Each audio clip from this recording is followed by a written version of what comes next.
Satou is a girl who used to be easygoing and sleep around with guys all the time. We see her get asked out by a guy, but she rejects him and says her heart is with someone else. We see her then go to work at some animal-themed cafe, and she talks to her friend, Shio, who also likes to sleep around with guys. They have a light banter and get straight to work. Satou talks about love and warmth, not feeling like she has ever found love in her life until now. We see that source of love when she arrives home in the little form of Shio. Every day she greets Satou home from work with an embrace, and we see them live their normal, happy life as they take a bath together and sleep in the same bed. Satou's inner monologue of her love for Shio compares their love to a jar of those star candies. But even though they were both happy, the conflict of having enough money for food and clothes weighs on her mind. The next morning, she starts a new waitress job. She's popular with everyone because of how cute and sweet she is, and she even catches the attention of one of the cute waiters, Taeyu. He asks her out, but she gives the same response she gave the first guy and walks off. One of the waitresses sees this and snitches on her to the boss, and with all the attention Satou's been getting, the boss gets really hard on her. Before Satou goes home, she sees the boss lead Taeyu into her office. The next day, Taeyu is nowhere to be seen, and the boss makes Satou work overtime for a while, making her come home to Shio really late. When payday arrives, Satou notices she's been way underpaid and speaks with the manager in her office. The manager then goes off by saying that her restaurant is her kingdom of love and stuff like that, hating on Satou because she's so cute and people love her when all their love should be on her alone. This makes Satou snap, and she talks back to the boss and mentions Taeyu and how she shouldn't mess with kids. The manager replies that she needed to teach him to love her. Satou goes on to insult her and repeat that she shouldn't mess with kids. It's disgusting and terrible, and all the overtime made her spend less time with Shio. Satou records their conversation and basically blackmails the manager to pay her what she deserves. When she pointed at the big closet in the manager's office, I thought the manager had killed him. But he's actually still alive, bound naked in the closet for who knows how long. But what was really messed up was that Satou didn't even save him or call the police, because she didn't care. If something is disgusting to her, she'll get rid of it. But she admitted to not caring what the manager does or what happens in the restaurant. She just wanted her money, and so she left Taeyu in the closet, gagged and bound. Satou comes home happily to find a Shio who's actually awake to greet her so late at night, and she takes Shio to bed. Yes, this is the love she wants to keep forever. We see someone outside putting up missing child posters of Shio, while Satou enters a room with multiple locks, steps inside, and bloodied trash bags. At school, the homeroom teacher, Kitamakawa, passionately offered Satou assistance while holding her hand with both of his. They talked about how he wanted to speak to someone about her academics, but no one answered. Luckily, Satou was able to make up an excuse, but sadly, the teacher didn't fully believe her excuses. That's where Satou explained her worries about having a stalker that follows her every night. But she's probably just imagining it. At his work, his best friend, who's worried for Satou and her stalker crisis, suggests that it might have been one of their loyal customers who tried to make a move on Satou beforehand and had stopped coming back. After work, she was excited to see Shio, but she noticed a stalker following her, so she ran to the dark alley. It turns out that the stalker is actually his teacher. Kitamakawa confessed his feelings for her and how he found her unique among those other girls. His obsession for her had gotten worse for the past few months. The more the teacher talked, the more Satou could remember her horrid past, filled with bitterness. Thankfully, Satou pulled a string from her pink macaron keychain, which immediately alarmed, causing the teacher to leave and telling her that he'd be back next time, where the opportunity strikes. Satou is left with a bitter feeling and returns home to her sweet little Shio, who gives her a kiss on the cheek. Satou immediately feels better. Their night then ended with the two cuddling up in bed. Satou visited her homeroom teacher's house early in the morning, catching him by surprise. And to everyone's surprise, this teacher had a wife and a kid.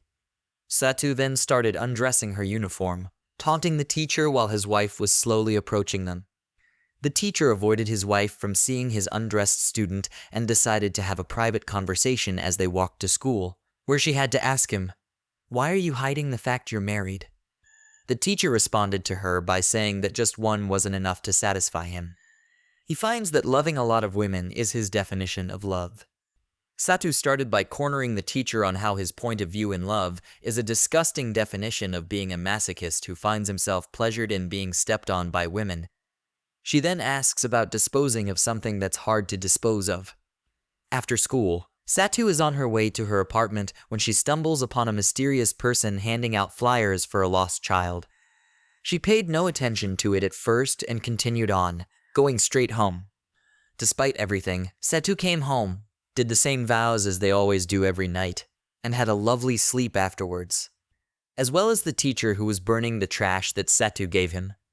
In their work, the new worker was introduced, and it was Tayu, the same boy she had worked with in her previous job. Sadly, he still lives in fear of being touched by women after he was harassed by their previous boss. He confessed that ever since that day he couldn't handle himself while being touched by women. He would feel disgusted and want to throw up. Satou showed her concern about whether he would be okay with working here, and he bluntly confessed that he didn't mind staying. After all, he wanted to conquer this fear for a certain someone. But what Satou doesn't know is that he likes Shio. Meanwhile, the boy who's handing out the Shio flyers rushes out of the store and accidentally runs into a couple guys who beat him up afterwards. Tayu saves him and takes him to the cafe. Satou knows who this boy is and has continued to help him as well. Tayu then decided to call the manager for some help, and Satou kept an eye on the boy just for safety. She wanted to go home already and be with Shio, but was interrupted when the boy spoke. But not just any ordinary lines, but the vows that she and Shio would say every night. This caused her to go insane and bump into a closet, where a crowbar fell out. The young boy was still injured and wasn't able to see Satou about to beat his ass off with a weapon. Because Satou gets held up at work because of the boy, Shio back home gets really worried. She thinks that Satou may not ever come home, and she wants to leave the apartment but remembers Satou's warning. But an image of a woman appears behind her and helps her open the door, and Shio runs into the night looking for Satou. Back at the cafe, Tayu had come in the room, telling Satou how he had gotten a hold of the manager to help with the situation. The boy woke up and told the two that he was going home.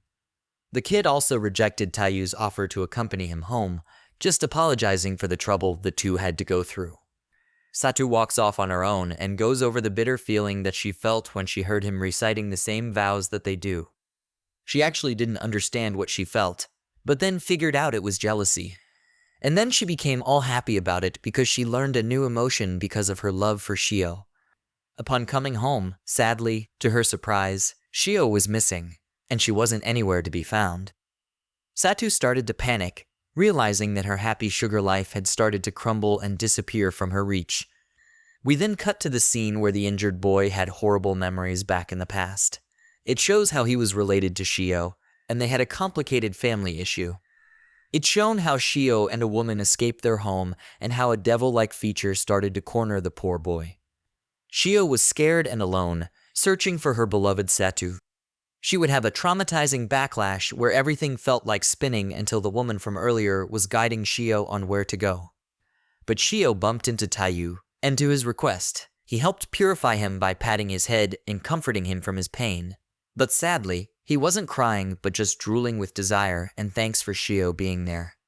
Tayu noticed how Shio ended up breaking down and crying because she was confused and didn't know who her family was. Tayu took advantage of the moment and decided to bring Shio home in the meantime, while her parents weren't there yet. However, a couple of the guys who beat up the injured boy started beating up Tayu for payback. After Shio saw the blood coming from Tayu, she started to break down, having terrible and traumatic memories from the past. Shio started crying, yelling, and asking for help as the woman appeared behind her. This time, her face is revealed, and it turns out it's actually her mother. This gives Shio the feeling that her mother doesn't care about her.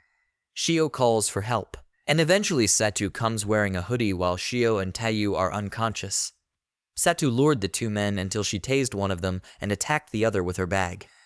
Afterwards, she stabbed both of the two men's eyes as punishment. She grabs Shio and rushes out of there, but she has no idea that Tayu woke up and saw her leave. As they get home, Shio wakes up and apologizes to Satou while crying, but Satou hugs her tight and reassures her that she'll never leave her. Satou eventually installed extra locks while Shio was sleeping. A flashback about Satou's aunt. She has a similar personality to Satou. At a young age, she teaches Satou her idea of love. The next day after school, Satou arrives at work. The manager plans to close early because of rumors of an attack that happened yesterday. That night, Satou spent time with Shio. After Shio went to sleep, Satou continued to clean the locked room before going to bed. Meanwhile, a coworker of Satou smells her apron as she becomes lovesick for her. Satou goes to work, and something is bothering her regarding Shio. She notices that Shoko is absent and that she is working with Sumair. When Sumair messes up at work, Satou tries to fix her mistake. When they finish their day, Sumair compliments Satou over and over, and Satou notices that Sumair has the exact same bag with her and the same exact macaron keychains as her. She's admitted to buying the same bag, the same keychains, and the same makeup while also wearing makeup exactly like Satou. She wants the exact same home environment as her. So she reads through her resume to find her address and says that no one lives there. To make her shut up and change her mind, Satou kisses her and confesses that she loves Sumair and just wants her to be who she is. Of course she doesn't mean it. She just doesn't want her to copy her anymore. This in turn makes Sumair happy, but she gets frightened when Satou basically threatens her to mind her own business. When she returns home, she finds Shio on the ground in pain. Shio is remembering things about her mother that aren't too healthy. She keeps asking about her family, and when she comes to it, she admits to Satou that she did talk to someone that night. She cries and apologizes, and Satou is left with her own inner conflict. Satou eventually admits to cheating on Shio, even if she didn't love Sumair, whom she confessed love to. Shio eventually forgives Satou, saying that she loves Satou more than her family. Meanwhile, Shoko visits Tayu's house for a study session. While she was waiting for him, she fell into his room by accident.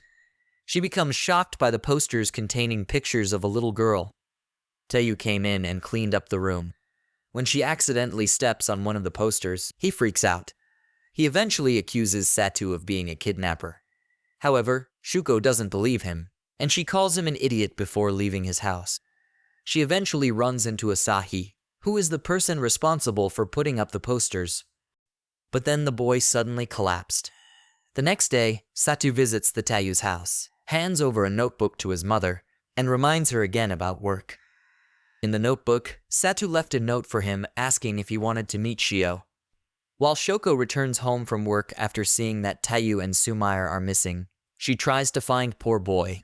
She eventually finds him under a bench. After giving him some food, she finds out more about his past. His drunken father abused them on a daily basis. One day, Asahi tells his mother to take Shio and leave, and that one day they'll meet up again. She refuses at first, not wanting to abandon her son, but Asahi reassures her that he'll be okay. His reasoning for the three of them not leaving together is because he thinks if they all leave, his father will go after them and look for them. If he had at least one person in the house to do things for him, then he wouldn't care if the others left. After enduring his father's abuse for 5 years, Asahi comes home to find his father lying on the floor, not breathing anymore. He was happy at his father's death and stormed out of the house to where his mother and Shio were living, only to find out that Shio was missing and his mother's spirits were completely broken. After hearing Asahi's story, Shoko wants to get the truth from Satou. The next day, Shoko decides to hang out with Satou and ask her about what's going on. As they sit to eat at a cafe, she gets right to the point. She says she knows that Satou is lying. She wants to know why, but Satou sort of dodges the question, but admits that her life isn't really normal. But then Shoko spills her heart out in an emotional plea to let Satou trust her, and in the end, Satou gives in. She says she'll tell her everything, but that she wants to talk at her place.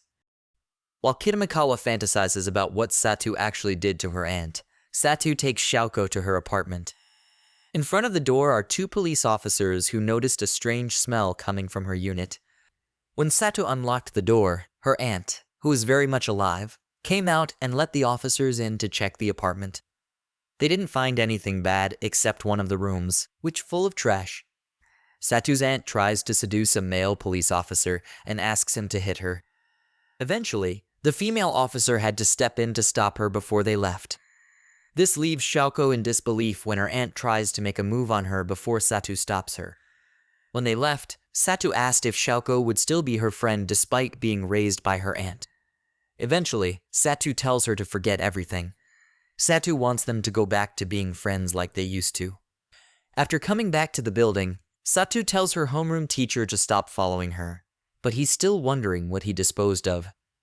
Satou said that he would never give him a treat again, and the teacher left. Satou goes back to her apartment and is happy once again as she hugs Shio, and she immediately goes to clean the bloody room. Flashing back, Satou recalls the first time she came to apartment 1208, wanting to get away from her aunt while serving as a model for the owner's painting as thanks for giving her shelter from the rain. One day, Satou found Shio on the way home from school and brought her to the apartment. All of a sudden, her empty expression had a lot of life in it, and she was blushing and smiling because she finally found what she was looking for. The owner, angered by Satou's change of expression, attempted to kill Shio, only to be killed by Satou instead. This is what left the blood splatter on the wall in the back room. His cut-up body is what Satou made the teacher dispose of. Back in the present, Asahi finds Shio crying. He eventually tries to cheer her up after she reveals that she regrets rejecting her friend. Meanwhile, Teiyu wants to see Shio in fear of losing her, yet he wants to be normal again. Two women ran into him, which caused him to become scared. Satou comes up to him and notices that he wants to see Shio after throwing a sock that Shio wore. She gives him an offer that he can't refuse. She wants him to lead Asahi out of town so he can't find Shio. The next day, Teiyu sees Asahi on the bridge, and Teiyu tries to convince Asahi to leave town by giving him Shio's tie that he had received from Satou. Asahi is happy at getting a clue, but has doubts immediately when he thinks that Teiyu is lying to him and tricking him.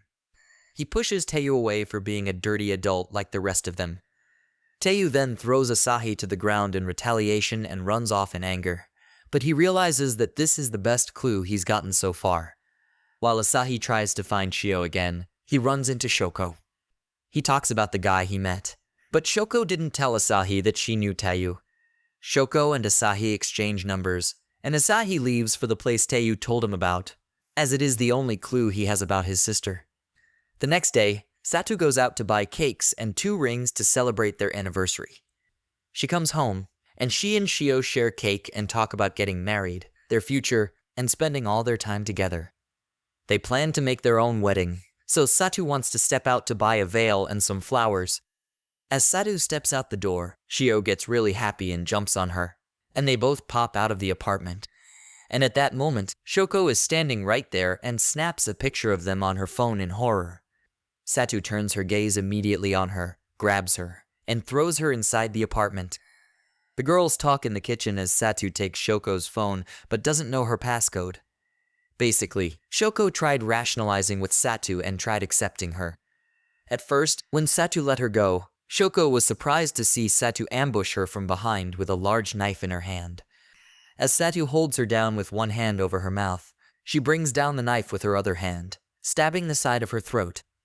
We see Shio struggle, watching her scratch at Satou's hand over her mouth, her legs kicking, and the tears streaming down her face. However, she is unaware that Shio had managed to send the photo she took earlier to Asahi. Now that Satou murdered her best friend, Shio, for knowing too much, Shio is now worried about Satou's well-being. Now, Satou is on the verge of losing her sanity. Shio wants to save her before it's too late by cleaning the apartment and cooking the special curry. After all, something like this happened to her mother before. From the flashback, we learned about Shio's mother. She has an abusive husband and was pushed into a marriage that she didn't want. Even after leaving Asahi behind, her spirits are being broken as they live in a rundown apartment with no money for food and such. As a result, her glass jar, which signifies that her sanity started breaking, and Shio wants to fix it before it reaches the point of no return. Sadly, when Shio tries to help find a replacement jar, she only causes more trouble. While someone rescued Shio from a runaway truck, this broke her mom's spirit completely. She becomes abusive, like her husband, and eventually slaps Shio, Then one night, she takes Shio and abandons her on the street, saying she has no need for her anymore. Not too long after that, Satou found her. Satou woke up and suddenly said that they had to leave their apartment. She tells Shio not to worry and to just do nothing but smile, be adorable, and love her. Shio lashes out at her over the secrets she kept from her. She ran to his room, locks herself in, and tells Satou she hates her. The sweetness of her life was slipping away. But then, recalling how they first met, Shio suddenly changed her mind and stated that she wants to protect Satou like she protects her. Shio doesn't want Satou to keep secrets from her anymore, leading Satou to become honest about the sins she has committed and work together with Shio. Meanwhile, Asahi is holding a bat and trying to call Shoko, but we know why she is not answering the phone. Then he sent a photo to Teiyu, saying that he found Shio at the park. Teiyu immediately left his house and went to the park, but he was hit with a bat in the head. When he wakes up, he is confronted by Asahi, who asks about the photo and orders him to find Satou's address. Meanwhile, Satou reluctantly asks for her aunt's help in disposing of Shoko's body and providing a getaway for her and Shio. Her aunt decides to help Satou cover up her tracks by burning Shoko's dead corpse and evidence. She also tosses her phone so nobody can find it. Sumair gives Satou fake passports so Satou and Shio can escape the country. Meanwhile, Teiyu goes to the address listed in Satou's work profile, decides to disobey Asahi's order, and does not give him the address. He instead goes to that address and finds out that he went into Satou's aunt's apartment instead. She thinks he's here for love, and she sexually assaults him. On the night before departing, Satou and Shio are having a wedding ceremony in their apartment and sharing a kiss with each other. After packing up their belongings, Satou and Shio purchase their airplane tickets to leave the city. However, Satou notices that she left her wedding ring back at the apartment, so they go back to retrieve it. As Satou and Shio are about to leave the apartment together, they are confronted by Asahi, who had figured out their address from Shoko's photo. Satou first takes Shio to her aunt's apartment, but she runs into a crazed Teiyu, who has freed himself and is escaping. They leave him to fall to the ground and go to the roof. Meanwhile, her aunt had set the entire 12th floor of the apartment ablaze, and when Asahi went to Satou's burning apartment, he found Shoko dead inside. He finally confronts them on the roof, revealing to Shio that their mother abandoned her so she would be away from her, having hit Shio and fearing she was becoming like her husband. He also revealed that their mother poisoned their father. However, Shio remains determined to stay with Satou and die along with her. Satou and Shio run to the roof, and Shio admits to Satou that she felt like she was dead after her mother abandoned her because of the pain she felt. The two decided to jump to the rooftop together. As they fall, Satou imagines the happy life they could have had together, and then Satou realizes how happy she felt at that very moment. Her love for Shio transcended into something even more, and she found herself satisfied. So, she positioned herself differently and took the brunt of the fall to save Shio and let her have her own journey. In the end, Satou dies protecting Shio, who keeps the love she had for her inside her, while Satou's aunt is arrested for arson and Shoko's murder. Teiyu is back home in a catatonic state after losing his angel. The teacher is arrested. The information that he was abusing students somehow leaked. Asahi visits Shio in the hospital, who is looking out the window at their mother and standing on the street looking back at her. Shio refuses her brother and states that her love exists only inside her, where the memory of Satou is, much to his horror. Shio looks happily at Satou's wedding ring and reflects on her sacrifice, wondering why she'd let her live, before stating they'll always be together forever, closing it with her own words, "This is my happy sugar life." Thank you for watching till the end, and please don't forget to subscribe. See you next time, and peace out.